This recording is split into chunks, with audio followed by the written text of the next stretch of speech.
Mumwe muStreet Kid ane zita remadunhurirwa rekuti Most Wanted akasungwa nemhosva yekuba pamwe nekuuraya murume ane makore 57 okuberekwa wekudziva rasekwa.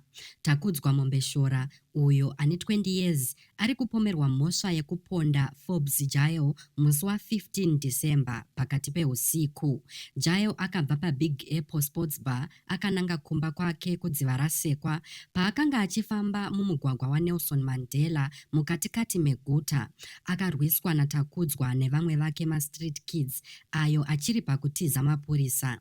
Gurupu iri remaStreet Kids rinonzi rakadhonza bhegi raJail richimuwisira pasi ndokusvikorovera musoro wake mutara.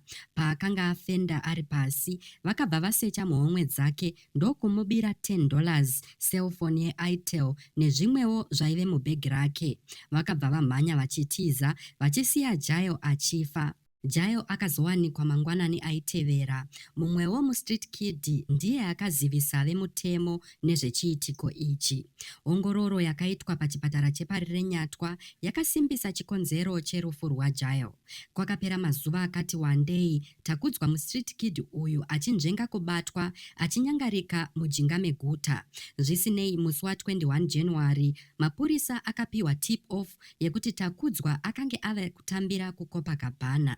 Vakasvika vakamubata. Kusungwa kwacho zvisinei kwakanga kusiri nyore. Zvinonzi Takudzwa akarwisa nekuramba zvakasimba akaruma mumwe wematikitivha zvigunwe panguva iyi. Dare rati Takudzwa uyo anozivikanwa nekuita mhirizhonga uye ange ave munhu aityiwa zvakaipisisa nevaienda uye vaipfuura nepaCopacabana. Kusungwa kwake naizvozvo kwaunza pfungwa yekusununguka kune vakawanda vakanga vaona unhu hwake hwehasha uye vaitya zviito zvake.